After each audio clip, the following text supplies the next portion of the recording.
wabarakatuh. Alhamdulillahilladzi an'ama 'alaina bi ni'matil iman wal Islam. Asyhadu an la ilaha illallah wa asyhadu anna Muhammadar Rasulullah. Allahumma shalli ala sayyidina Muhammad wa ala ali sayyidina Muhammad. Amma ba'du. Pertama-tama, marilah kita panjatkan puji syukur kehadirat Allah Subhanahu wa taala yang mana telah memberikan kita nikmat iman dan Islam sehingga dapat bersilaturahmi pada acara destinasi budaya positif modul 1.4 oleh Ibu Erlita SPD, calon guru penggerak angkatan 11 SDN 1 Nusa. Tak lupa pula salawat dan salam kita curahkan ke pangkuan alam Nabi besar Muhammad SAW, keluarga, sahabat dan para pengikutnya, sehingga kita dapat merasakan indahnya nikmat iman dan Islam pada saat ini. Penghormatan saya kepada Bapak Kepala Sekolah SDN 1 Nursalam dan yang saya cintai rekan-rekan guru SDN 1 Nursalam, mengawali acara kita supaya Allah memberikan hidayah atas kegiatan kita ini. Marilah sama-sama kita membacakan Ummul Quran. Al-Fatihah.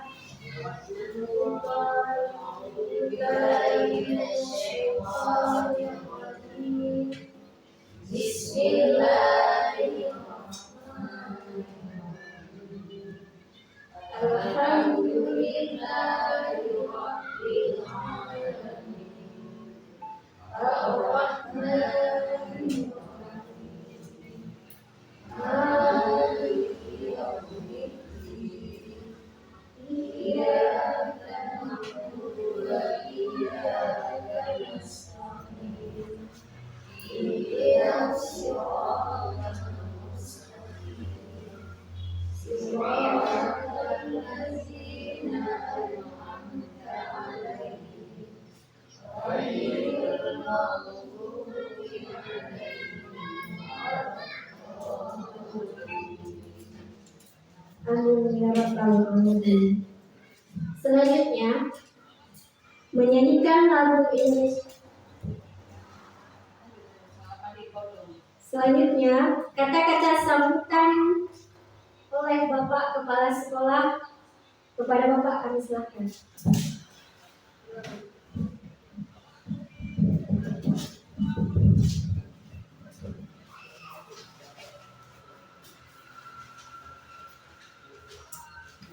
Assalamualaikum warahmatullahi wabarakatuh. Alhamdulillahilladzi arsala rasulahu bil huda wa dinil haqq liyudhhirahu 'ala kulli dinin walau karihal kafirun. Asyhadu an la ilaha illallah wa asyhadu anna sayyidina Muhammadan abduhu wa rasuluh. Amma ba'du. Yang pertama marilah kita puji Allah Subhanahu wa taala yang mana pada hari ini kita dikasih kesehatan, kesempatan hidup sehingga kita dapat mengikuti acara sedemikian. Kemudian selawat dan salam adalah sama-sama kita sampaikan ke pangkuan alam Nabi besar Muhammad sallallahu alaihi wasallam. Rasul kita Muhammad telah memperjuangkan atau melestarikan alam ini menjadi indah dengan pendidikan. Maka kita seyogyanya pada hari ini adalah momen-momen bahagia menikmati kehidupan bersama dengan kita. Kemudian selanjutnya yang saya hormati kepada Ibu calon guru penggerak di SDN 1 Nursalam.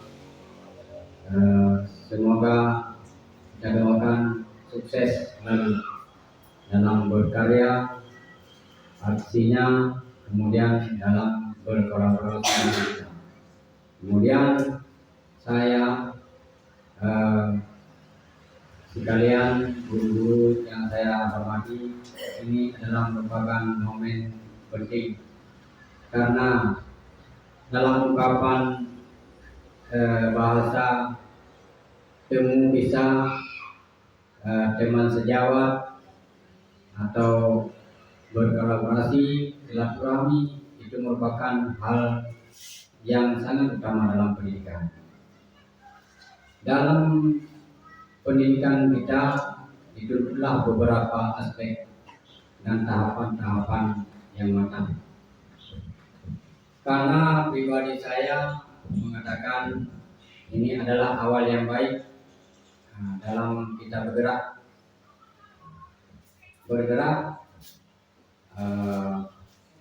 tergerak menggerakkan. Karena dulu kami waktu sekolah, waktu jadi guru, mungkin hal-hal seperti ini belum ada guru penggerak. Mungkin sekarang tuntutan pendidikan atau tuntutan akan kita jalani dalam pelaksanaan berbagai hal nanti meningkatkan kualitas pendidikan kita, baik di kota maupun di tempat-tempat kedalaman. Bahkan ada sekarang ini 3T. 3T itu tertinggal, terdalam, dan terdepan. Jadi inilah merupakan suatu regulasi pemerintah yang diberikan kepada kita, sehingga jalannya permen yang dilakukan oleh pemerintah, adanya guru, karena guru merupakan sejarah lama, bukan sejarah baru buat kita. Karena terbayang dalam catatan sejarah saya membaca dulu di Hiroshima terjadi nuklir yang sangat besar oleh sekutu. Jadi kita ulang sejarah sedikit. Jadi setelah dibom Hiroshima oleh sekutu, yang ditanyakan oleh pemerintah berapa guru yang telah gugur. Tidak ada ditanyakan berapa orang relawan, tidak ditanyakan berapa anggota dewan, tidak. Yang ditanyakan berapa guru yang telah gugur. Karena begitulah Jepang menghargai guru. Bahkan negara Jepang adalah negara yang telah lama maju, berbeda dengan kita Indonesia. Indonesia masih berkembang. Bahkan kita jangan kalah juga. Ini merupakan terobosan yang dibuat pemerintah ini untuk maju. Apalagi telah dibuat beberapa tahap. Seperti kami telah lakukan beberapa tahap kemarin itu. Yang pertama gagal, kemudian mencoba ikut guru penggerak ini merupakan terobosan jendela untuk menaikkan ke semuanya yang kita lalui. Ini adalah jendela awal kita masuk kepada nanti PP dengan guru penggerak. Bahkan pengalaman saya dalam guru penggerak juga ada beberapa tingkatan, yaitu kami lalui kemarin itu. Banyak juga teman-teman kami yang berhasil dalam penggerak ini, ada juga yang belum mencukupi nilai.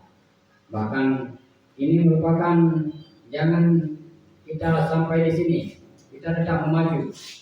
Bahkan ada guru kita, salah satu guru kita ini, Ibu Anita ini merupakan guru yang sedang melakukan pendidikan. Bahkan di tahun sebelumnya di angkatan 9 mungkin belum berhasil, tapi di angkatan 11 kemarin alhamdulillah telah mendapatkan golden ticket untuk menuju ke tahap-tahap selanjutnya. Mungkin saja guru kita ini, Ibu Anita, ini menjadi motivator buat kita atau fasilitator bagi kita. Semoga ke depan kita doakan. Bahkan kepala sekolah hari ini merupakan momen baru, kepala sekolah baru, dan alhamdulillah saya mendapatkan seorang guru yang kreatif. Ibu-ibu juga, bukan kita nggak kreatif, bahkan kita telah berbuat juga, tetapi sistem yang menuntut kita untuk berkarya, karena setiap terobosan baru dari pemerintah ini merupakan awal yang baik buat kita untuk menuju segala jenjang yang nanti diharapkan oleh pemerintah itu tidak berhasil 100%, namun akan berkelanjutan. Jadi ibu, maaf nanti dalam pembicaraan saya mungkin ibu telah lama senior dengan saya, bahkan saya di tahun 2007 baru menjadi PNS.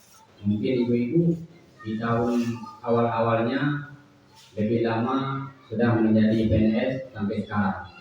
Kami kan pendatang baru, cuma pendatang baru saya menjadi momen baru buatku. Jangan jadi pendatang baru momen yang negatif. Ambillah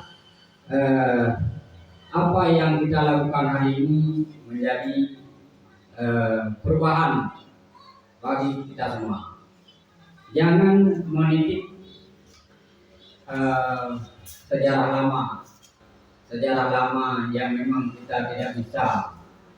Jangan menitip sejarah lama, artinya jangan berfokus Pak, ini kami dulu begini, ini saya pun mohon maaf juga karena terobosan baru yang kita buat mempunyai nilai-nilai yang positif juga, bahkan terinspirasi kita bergerak dan menggerakkan kita, bahkan lebih cenderung kepada guru penggerak. Bahkan kita dulu sudah bergerak.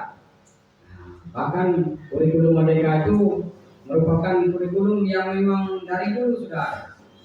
Bahkan di orang tua kita juga mengajarkan kita kurikulum Merdeka, bernyanyi, berselawat, itu merupakan kurikulum Merdeka sebenarnya.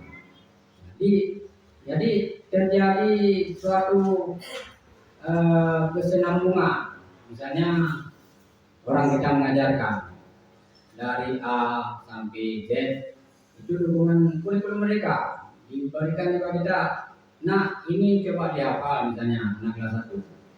Ini awalnya hafal dulu A, B, C misalnya.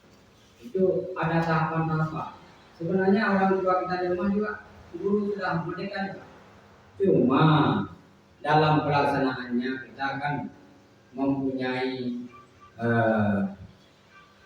sistem, mempunyai modul. Bahkan kita telah mengikuti perkembangan zaman 4.0. Ibu kan telah mempelajari juga 4.0 itu adalah kita akan menjadi revolusi industri. Jadi nanti semuanya akan dilakukan dengan cara aplikasi, mengaplikasikan, membuka aplikasi, mengupload. Bisa dikatakan apapun yang kita lakukan dengan aplikasi, bahkan tinggal online bahasa kita. Online itu merupakan sejarah yang sangat baik buat pendidikan kita, baik di sekolah, di instansi lain, perbankan dan sebagainya. Itu online merupakan hal kepentingan atau kebutuhan. Bahkan sekarang ini kalau kita mau melakukan transaksi segala macam, itu harus mempunyai jaringan online. Itulah terobosan yang dibuat pemerintah atau program yang dibuat pemerintah. Itu merupakan awal kita naik kepada kemajuan atau sistem pendidikan lebih maju ke depan. Baiklah ibu-ibu yang saya banggakan, terutama kepada Ibu Aneta selaku calon guru penggerak profesional angkatan 11. Jadi di angkatan 11 ini merupakan satu angkatan lagi, angkatan 12 mungkin saja nanti. Ibu, saya berharap dan semuanya tidak ada kata saya sudah 50 tahun. Jadi yang 50 tahun juga bisa ikut. Kemarin itu ada regulasi awal belum direvisi, yang 50 tidak bisa ikut lagi karena terbatas usia. Ini sekarang boleh siapa saja. Ibu-ibu yang belum ikut penggerak silakan. Yang D2 juga bisa. Tapi tentulah S1 supaya nanti kita naik lebih enak. Seperti kemarin itu ada pencerahan dari Pak Kabid SJ. Kalau S1 kita kan ngambang. Istilahnya kalau pakai pancing masih umpannya masih biasa aja. Pakai tradisional. Kalau memancing mania itu kan seperti S1. Tapi walaupun nanti tidak dapat, itu udah pasti kita mempunyai action yang bagus. Tapi kesiapan kita matang. Memancing siap pakai umpan yang seperti udang, bukan pakai lagi tradisional sekali, pakai GW. Jadi keren ya lagi. Karena S1-nya untuk menuju jenjang bahkan guru penggerak, guru nanti PP, pengajar praktik dan sebagainya, fasilitator. Saya berharap sebagai kepala sekolah di Negeri 1 Nur Salam, guru saya nanti, bahkan sudah saya sampaikan kepada Pak Kabid kemarin itu di momen pribadi saya dalam temu ramah di kantor dinas. Saya berharap Nur Salam ini semuanya yang belum bergerak bisa jadi bergerak.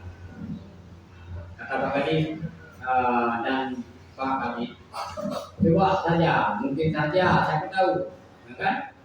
Dalam PPD ini kan ada keringanan. Mungkin di tahap akhir nanti ada ringan. Saya berharap ibu-ibu tidak ada kata saya sudah tua. Dalam menuntut ilmu, dalam menitik pendidikan, jangan ada kata saya sudah tua. Karena kita sharing, berbagi, belajar, boleh juga dengan kawan-kawan yang lain. Teman sejawat kalau dalam guru penggerak. Harapan saya nantinya semoga terrealisasi. Amin. Amin. Mungkin saja dalam penyampaian hari ini ada kekurangannya, hari lain kita tambahkan. Karena kita maunya guru penggerak kita ada penyampaian yang nanti disampaikan, sharing dengan kita, Bapak Ibu dengarkan. Dan mungkin saja ada yang nanti ada kelebihan, nanti sama-sama kita belajar kembali dan ada momen-momen kadang keterampilan yang disampaikan. Demikian harapan hari ini. Yang belum bergerak silakan bergerak. Yang belum bergerak nanti kawannya diajarkan supaya bergerak dan menggerakkan orang lain. Itu tujuan utama guru penggerak. Digerakkan, menggerakkan orang lain. Arti menggerakkan orang lain, teman sejawat, anak-anak kita kan bermacam. Ada potensi anak kita, tapi kita lihat. Nanti condong lihat pada seni budaya, seni, ajarkan seni. Condong kepada olahraga, ajarkan. Supaya yang kita lihat itu setiap kelas, ibu-ibu setiap kelas, coba dilihat. Potensi anak kita kadang-kadang ada. Jadi ambillah potensi dia, kita arahkan kepada satu bentuk bagi keahlian. Karena keahlian anak-anak ini kalau kita simpulkan harus dengan modul kita, tidak, jangan dipaksakan. Karena modul ini nanti disesuaikan dengan keadaan anak kita. Makanya dinamakan merdeka belajar dan merdeka mengajar. Bukan merdeka mengajar, tidak mengajar lagi. Nah, sudah merdeka tidak mengenali tidak menguasai ini dengan baik, itu sudah merdeka. Tidak capek lagi, tinggal membuka layar dan kita kasih suatu keterampilan-keterampilan yang ada pada kita, itu merupakan merdeka. Anak itu tidak terfokus. Bahkan kan ada sekarang, Pak, Bu, saya mau olahraga. Kalau orang olahraga setiap hari dia mau. Kadang dalam siang-siang panas itu nggak terasa, bahkan hujan pun nggak terasa. Itu merupakan awal daripada respect. Nah, respect pikirannya lebih pada sesuatu. Makanya kadang-kadang anak-anak itu selalu yang menulis. Nanti arahkan yang menulis. Bercerita, kadang-kadang itu bercerita. Ada di SMP kami dulu. Waktu saya praktek di SMP, dia bercerita terus. Maka kita kasih dia apa namanya? Yang kita lomba kemarin itu hipnosis. Demikian harapan saya hari ini, mungkin waktunya kurang buat saya hari ini. Nanti kita tambah pada hari-hari nanti dengan tema-tema yang lain. Harapan kepada ibu-ibu saya, ibu yang tercinta semuanya, bisalah bergabung dan memberi motivasi kepada ibu-ibu yang lain. Dan terima kasih atas segala perhatian. Cukuplah hari ini. Allah ajmain. Wassalamualaikum warahmatullahi wabarakatuh.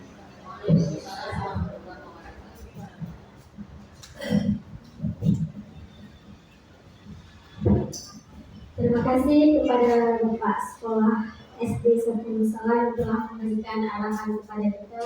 Semoga bermanfaat bagi kita semua. Baiklah, masuklah pada acara yang kita tunggu-tunggu, yaitu mengenai destinasi budaya positif modul 1.4 yang akan disampaikan oleh Ibu Ernita SPD sebagai calon guru penggerak angkatan 11. Kepada Ibu kami persilakan, dan dengan tampilnya beliau saya sebagai moderator. Mungkin banyak kekurangan di saya minta maaf atas segala kekurangannya. Billahi taufiq wal hidayah. Assalamualaikum warahmatullahi wabarakatuh.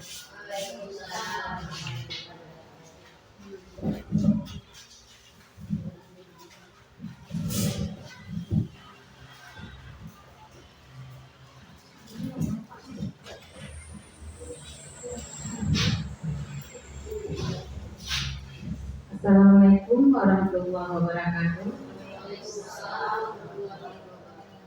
Puji beserta syukur mari sama-sama kita panjatkan kehadirat Allah Subhanahu wa taala yang mana pada hari ini di ruangan ini bisa berkumpul sama-sama untuk denominasi budaya positif aksi nyata saya buat sendiri di SD 1 Nusala. Selawat dan salam mari kita sampaikan kepada Nabi besar Sallallahu Alaihi Wasallam yang mana pada hari ini telah memberikan kita ke alam dari alam kegelapan ke alam terang. Penghormatan saya kepada Bapak Kepala Sekolah SDN 1 Nusala dan juga penghormatan saya kepada rekan saya dan teman sejawat saya guru SDN 1 Nusala. Baiklah, hari ini saya akan memaparkan dan menjelaskan aksi nyata saya ataupun destinasi saya budaya positif modul 1.4 yang saya susun sendiri, Ernita SPD, calon guru penggerak angkatan 11 SDN 1 Nusala Kabupaten Belitung. Yang pertama, budaya positif. Biasanya kita selalu kita lakukan budaya positif di sekolah, membiasakan. Apa saja yang kita membiasakan di sekolah kita? Yang pertama, kita bergotong royong, ya kan? Kita selalu membuat gotong royong di sekolah kita bersama anak-anak kita di setiap persatu. Dan juga membiasakan di saat siswa masuk ataupun paginya sekolah ke tempat sekolah kita selalu salam-salaman sama siswa kita. Yang ketiga, kita membiasakan baca Yasin hari Jumat setiap hari Jumat kita membaca Yasin di halaman sekolah kita. Itu yang biasa kita lakukan dan membiasakan di sekolah kita. Nilai budaya positif itu merupakan perwujudan dari nilai-nilai atau keyakinan universal yang diterapkan di sekolah yang saya jelaskan tadi. Budaya positif di sekolah tidak dapat diciptakan secara instan dan dalam penerapan budaya positif di sekolah diperlukan tuntunan atau teladan dari sebuah guru. Misalnya kita setiap hari Jumat, kalau ada hujan, kita tidak membiasakan ataupun tidak melakukan baca Yasin di luar. Kita membiasakan baca Yasin di dalam kelas dan dipandu oleh guru kita, wali kelas masing-masing. Sekarang konsep inti budaya positif. 1. Perubahan paradigma belajar. 2. Disiplin positif. 3. Nilai-nilai kebajikan. 4. Kebutuhan dasar manusia. 5. Motivasi perilaku manusia. 6. Posisi kontrol guru. Keyakinan kelas. Segitiga regulasi. Kita ada nggak melakukan keyakinan kelas ataupun kesepakatan kelas dalam kelas? Ada, ya. Juga kepala sekolah. Ada nggak kita ditentukan kesepakatan kita guru? Ada, sama juga seperti kita lakukan di kelas sama siswa kita. Nah, sekarang pembelajaran dengan paradigma baru. Pembelajaran dengan paradigma baru merupakan pembelajaran yang dirancang berdasarkan prinsip pembelajaran, yaitu berdiferensiasi, sehingga para peserta didik belajar sesuai kebutuhan berdasarkan tahap perkembangan sesuai teori psikologi modern untuk mewujudkan profil Pancasila. Contohnya, sekarang kita membuat modul ajar. Sekarang kalau kita membuat modul ajar itu, kita gunakan modul ajar berdiferensiasi. Ya, ada banyak di situ. Sekarang kalau profil sensila, ada nggak kita lakukan di sekolah kita? Ada. Contohnya sekarang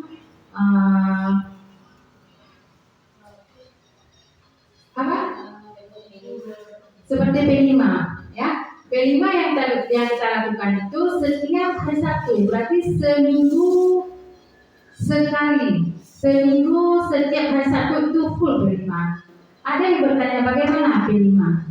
Nah, P5 itu dulu dikatakan dengan seni, proyek, produk. Nah, kalau sekarang langsung dia juga mendapatkan nilai rapor P5.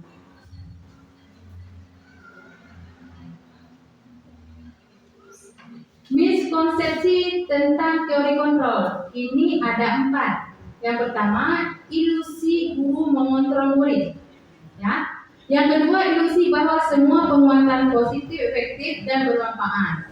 3. Ilusi bahwa kritik dan membuat rasa bersalah mampu membuat karakter. 4. Ilusi bahwa orang dewasa berhak memaksa. Mengubah paradigma stimulus respon pendekatan teori kontrol ini ada 2, stimulus respon dan teori kontrol. Kalau stimulus respon ini ada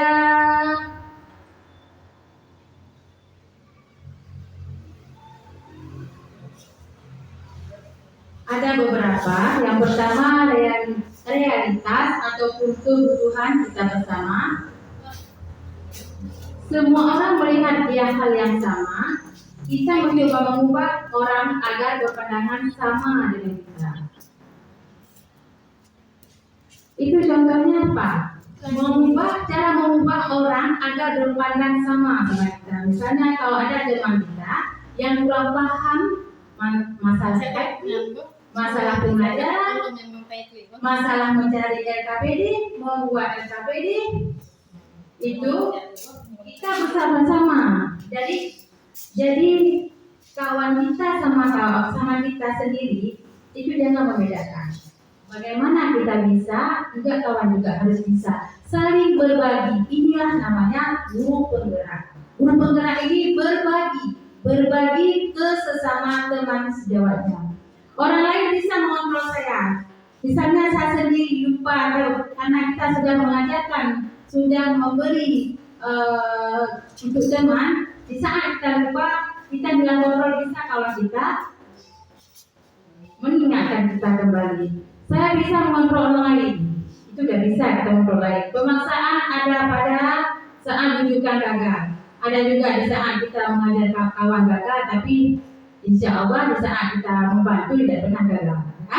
Model berpikir menang ataupun kalah itu biasa dalam melakukannya. Sekarang teori kontrol. Ada juga beberapa realiti kebutuhan kita berbeda. Setiap orang memiliki gambaran berbeda. Yang tadi semua orang melihat hal yang sama. Sekarang setiap orang memiliki gambaran berbeda. Kita berusaha memahami pandangan orang lain tentang dunia.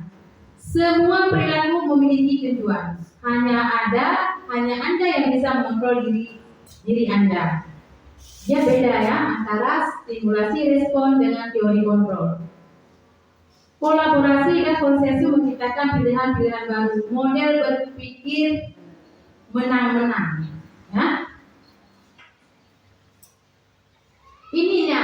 Nah ini dia nilai-nilai kebajikan. Nilai yang disepakati bersama yang saya jelaskan tadi. Lepas dari suku bangsa, agama, bahasa maupun latar belakangnya. Contoh nilai kebajikan institusi organisasi. Ini ada profil pelajar Pancasila, juga ada into primary program atau PEP, ataupun yang ketiga keterampilan hidup. Kalau profil Pancasila ini kita tahu kita semua ya, beriman dan bertakwa kepada Yang Maha Esa dan berakhlak mulia, berkebinekaan global, mandiri, kreatif dan bernalar tinggi. Ini selalu kita lakukan dan juga kalau di modul berdiferensiasi itu tetap ada. Ya. Toleransi, rasa hormat, integritas, mandiri, menghargai, antusias, empati, keingintahuan, kreativitas, kerjasama, percaya diri, dan komitmen. Di profil Pancasila dia ada beberapa, juga di program ini juga ada beberapa. Keterampilan hidup. Dapat dipercaya, lurus hati, pendengar yang aktif, tidak akan merendahkan orang lain, dan memberikan yang terbaik dari diri. Jangan kita selalu merendahkan orang lain. Next. Nah, ini dia kebutuhan dasar manusia. Kebutuhan dasar manusia adalah segala sesuatu yang kita lakukan untuk mendapatkan apa yang kita inginkan. Seluruh tindakan yang kita lakukan memiliki tujuan tertentu dan semua usaha terbaik yang kita lakukan adalah dalam rangka agar kebutuhan dasar kita terpenuhi dengan baik. 5 kebutuhan dasar manusia. Ini ada beberapa. Yang pertama, bertahan hidup. Apa kita bisa bertahan hidup? Makan, pakaian, tempat tinggal, keamanan dan kesehatan. Yang kedua, kasih sayang dan rasa diterima. Rasa diterima kita diperberikan, berbagi, kerjasama, menjadi bagian dari kelompok. Kalau sekarang bukan di kelompok, komunitas. Ya. Yang ketiga, penguasaan. Penguasaan itu diri kita sendiri, harga diri kita. Jangan sampai harga diri dijaga sama kawan-kawan kita. Ya. Pertama kita menjaga harga diri kita, itu yang pertama. Jangan diinjak harga diri kita. Dan kalau masih besar harga diri kita. Kan? Keinginan untuk dianggap memimpin, berprestasi, diakui, didengar. Yang keempat, kebebasan. Kebebasan itu mandiri, memiliki pilihan, mencoba hal yang baru, mampu mengendalikan arah dirinya. Yang kelima, kesenangan. Kesenangan itu bermain. Sering kita bermain sama-sama kawan juga, berhumor, bercerita, ya kan? Antusiasisme dan tertawa. Kalau tertawa, kalau kita memang sangat menyenangkan kalau masalah tertawa kita, apalagi kita berhumor sama kawan kan? Motivasi perilaku. Ini untuk menghindari ketidaknyamanan hukuman. Ini motivasi ekstrinsik ini ya. Dan untuk menjadi orang yang mereka inginkan dan menghargai diri sendiri dengan nilai yang mereka percaya. Untuk mendapatkan imbalan atau penghargaan dari orang lain. Adakah kita mendapatkan imbalan dari orang lain? Di sekolah kita ada, ya kan? Motivasi intrinsik.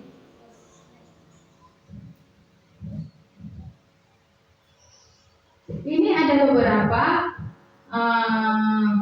hukuman yang ada dalam keluarga kita ya. Yang pertama, tidak terencana ataupun tiba-tiba. Ada nggak? Tidak terencana. Contoh siswa terlambat sekolah, dia kan tidak berencana, ya, tidak terencana ya. Nggak mungkin sehari ini tidak mau cepat, hari ini tidak cepat sekolah. Dia tidak mungkin, tidak terencana ya. Kadang-kadang kalau pergi sama kereta, ada bocor ban, ya kan juga kita guru. Kadang-kadang nggak ada mobil mau naik, kita capek dulu. Murid tidak tahu apa yang akan terjadi, tidak dilibatkan. Bersifat satu arah, berupa hukuman fisik dan fiktif. Yang kedua, konsekuensi. Ini juga terencana ataupun disepakati sesuai peraturan. Contohnya dia terlambat sekolah. Kita kan berencana kalau siswa kita terlambat sekolah, kita berencana pilih sampah, ya kan? Itu udah terencana kita. Ini pasti hari ini siswa terlambat sekolah. Nah, suruh diri dulu lain baris, jangan satukan dengan baris lain. Murid tetap dibuat tidak nyaman.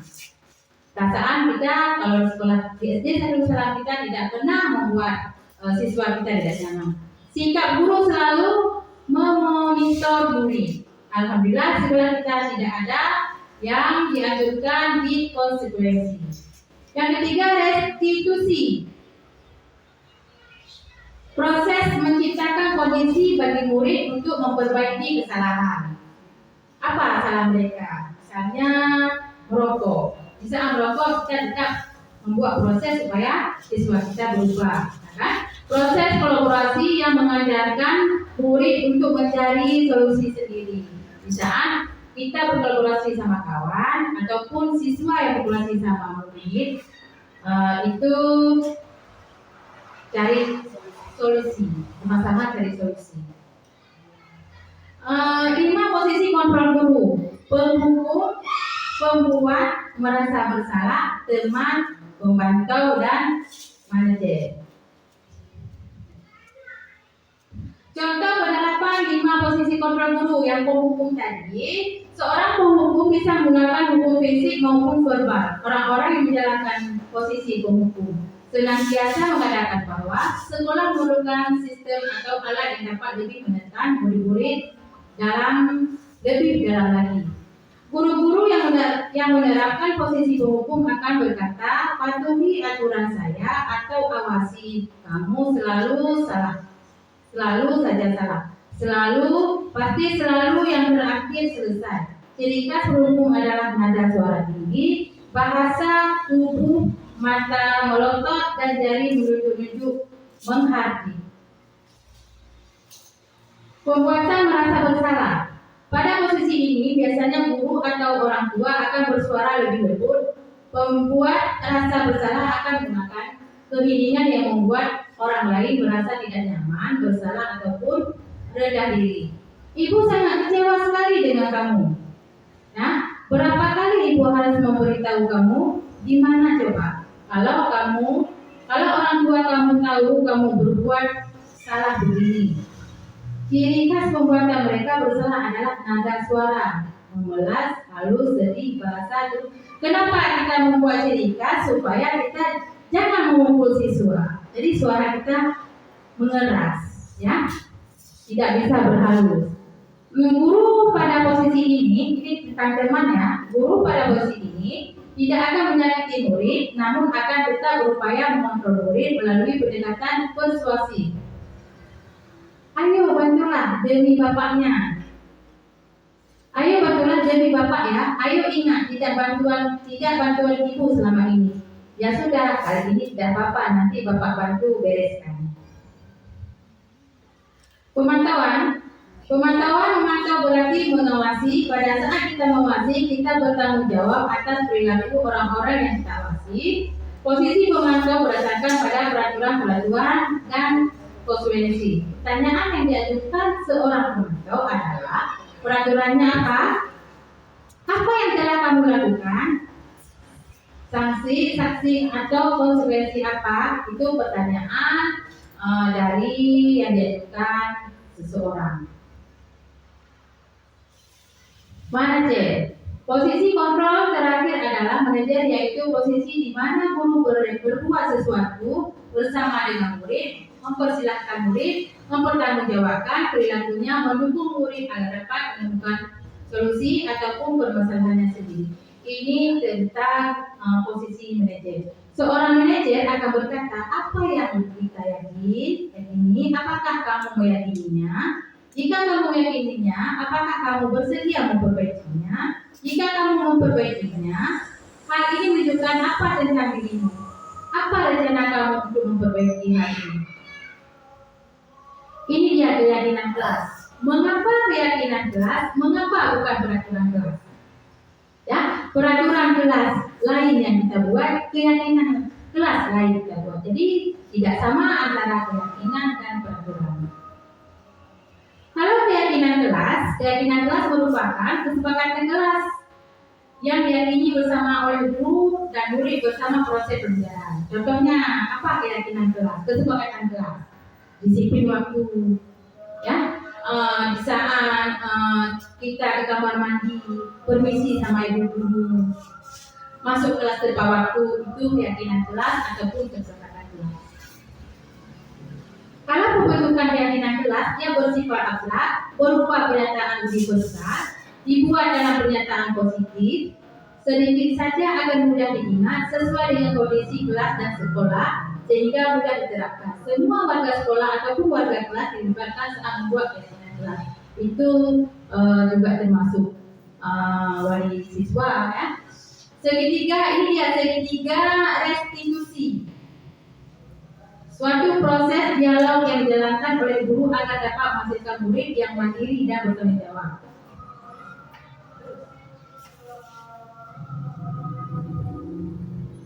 Menstabilkan identitas. Berdasarkan prinsip membuat kesalahan adalah bagian dari proses pembelajaran. Ini dia. Ada beberapa, ada 4. Yang pertama, berbuat salah itu wajar. Tidak ada manusia yang sempurna. Ibu bapak tidak mau mencari siapa yang salah, tapi ibu bapak ingin mencari solusi dari permasalahan. Kamu berhak merasa begitu. Validasi tindakan yang salah berdasarkan prinsip setiap perilaku berupa memenuhi suatu kebutuhan tertentu. Juga ini ada 3. Yang pertama, kamu pasti punya alasan mengapa melakukan hal itu, padahal kamu bisa melakukan yang lebih buruk dari ini, ya.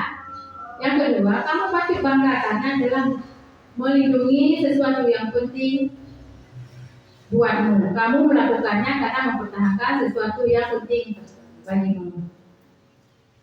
Menanyakan keyakinan. Berdasarkan prinsip teori kontrol bahwa pada dasarnya kita termotivasi secara diskusi, ya. Juga ini ada juga apa keyakinan kelas kita, nilai-nilai apa yang telah disepakati bersama, seperti apa gambaran sebuah kelas yang ideal menurut kamu ingin menjadi orang yang seperti apa. Terima kasih. Salam guru penggerak. Assalamualaikum warahmatullahi wabarakatuh. Waalaikumsalam.